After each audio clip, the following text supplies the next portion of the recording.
So, tara puntahan natin ang Latria Home sa Naik, Cavite. Ito po yung welcome to Naik. Ito po yung Pulang Arco. Boundary po yan ng Tansa at Naik.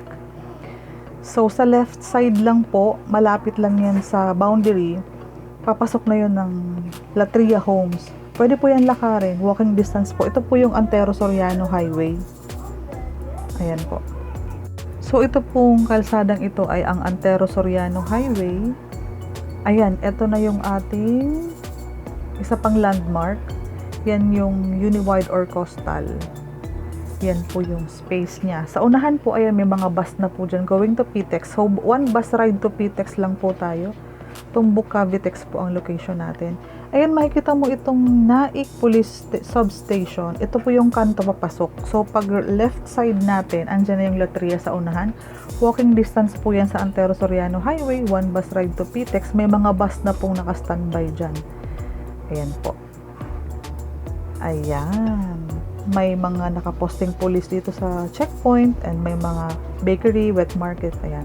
Sa unahan, papakita ko sa inyo ang LTO Naik. O, isang landmark din ito. Ayun.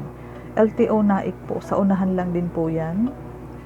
And sasamahan ko kayo sa papasok na. So, nag-left side na kami. Pumasok na kami papuntang Latria.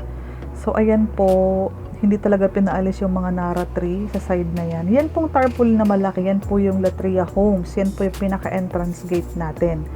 Yan yung community nyo. Ayan po yung mga Nara dyan. Talagang hindi po yan pinatanggal ni owner ng developer.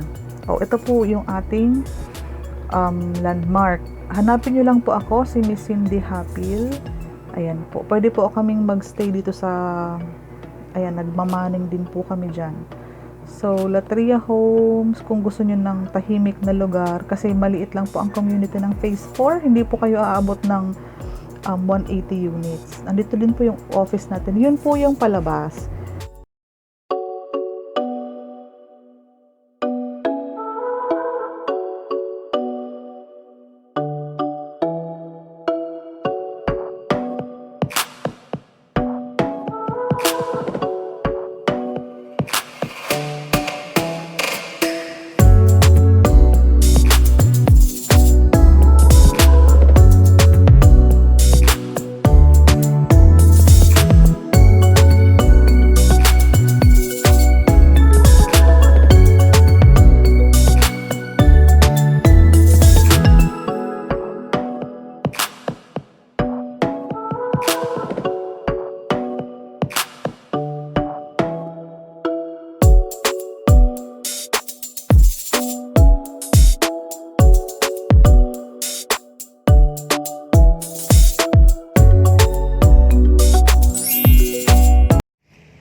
So, daily tripping, daily reservation tayo.